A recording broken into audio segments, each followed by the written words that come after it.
Alright, welcome back.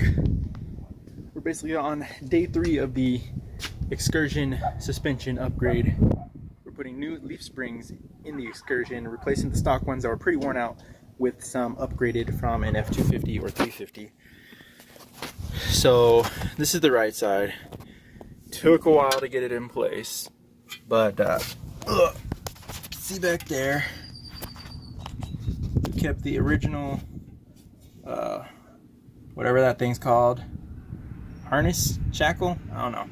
Replaced this guy, I think this guy's the shackle, and then got the new leaf spring. I forget the code number on that. Placed that over there.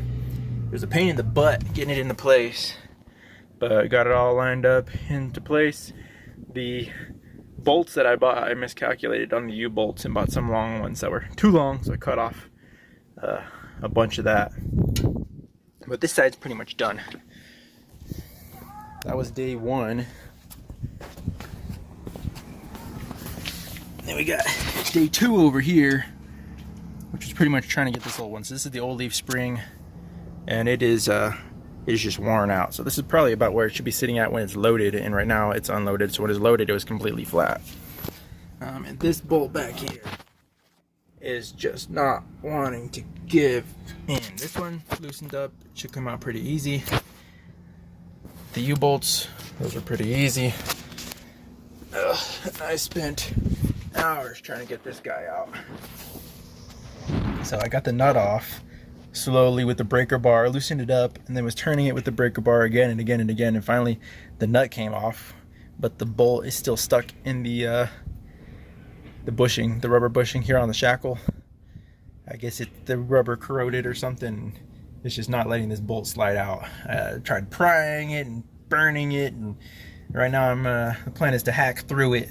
So I got some new hacksaw blades for my Sawzall. I'm just gonna saw the head off, and then if I need to, saw this end off, and then pry it out or punch it out, or I don't know, but I gotta get this stupid thing off so I can put the new one in. And it should give us, it looked like with the old springs, it should give us about 1.5 to 2 inch lift, which I wasn't really looking for, but you know, not the end of the world. So that's the plan. Hopefully we can get it done today and get this thing back on the road, and then I gotta do the fronts later, but that's supposed to be even more of an ordeal. Okay, so this was the cause of all my troubles and my pains. Like 3 hours of work. The reason the burning didn't work is because the rubber is around here, but the bolt is actually fused to the steel sleeve. So it's, you got the spring, and then metal sleeve with the rubber inside, and then steel, and the bolt slides through, and it fused to that. So I could spin this. I was spinning the whole thing around in the rubber, but I couldn't pull it through. So I cut off the nut side, or the head side of the bolt, and then cut off the other side so that it gave me just enough play to go at an angle and pull it out at an angle. Oh, it's a pain in the butt. So now I gotta clean it all up and put the new one on. Alright, here's our progress so far. So a few quick notes. When you put the shackle onto the leaf spring, make sure you've got the head of the bolt on that side with the threading going this way. I put it the opposite way because I was doing it upside down, and this will stick out too far and it will be rubbing against the frame, so you won't be able to put it in. And how I did them is put them in, curvy side down over the wheel, and then flipped it, and you gotta kind of maneuver it in, and it's a pain. So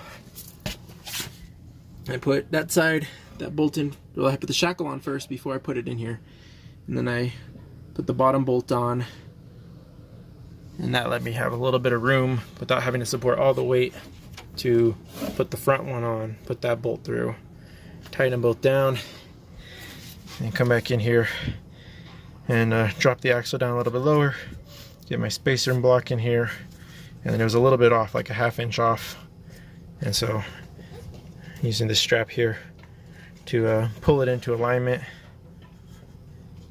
And I just gotta bolt it down. And then this, the nut hole there on your U-bolt plate, it was too small for the new nut on the new thing, so I just use my handy dandy Dremel, little sanding wheel on it, and just ground out that until it sits flat.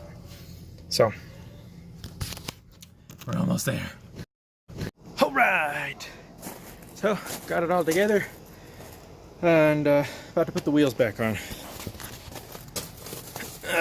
So right now I've got the axle jacked up enough to put the wheels on. Got the right wheel on loose. Still pretty flat here in the back. So we'll see.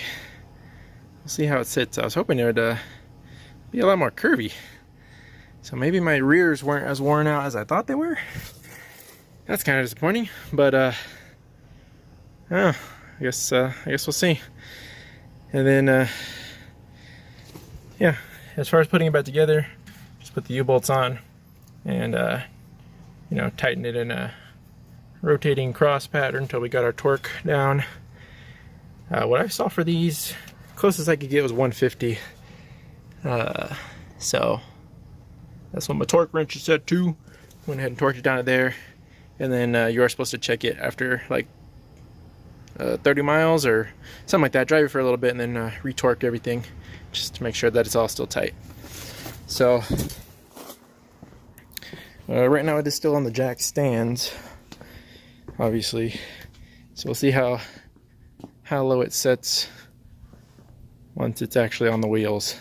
Hopefully not that high. That's kind of goofy looking, but who am I? Alright, here's the finished product. Test drove it. Seemed like it went alright.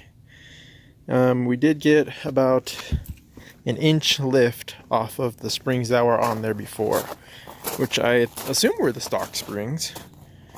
So here on the rears, it was about 39 inches, and now we've got about 40. So got a little lift, but nothing crazy. They are, you know, they're better than the old ones were. The old ones were pretty much flat, and this still has some curve left in it after it's loaded. We'll see how it looks when I actually hook up a trailer to it.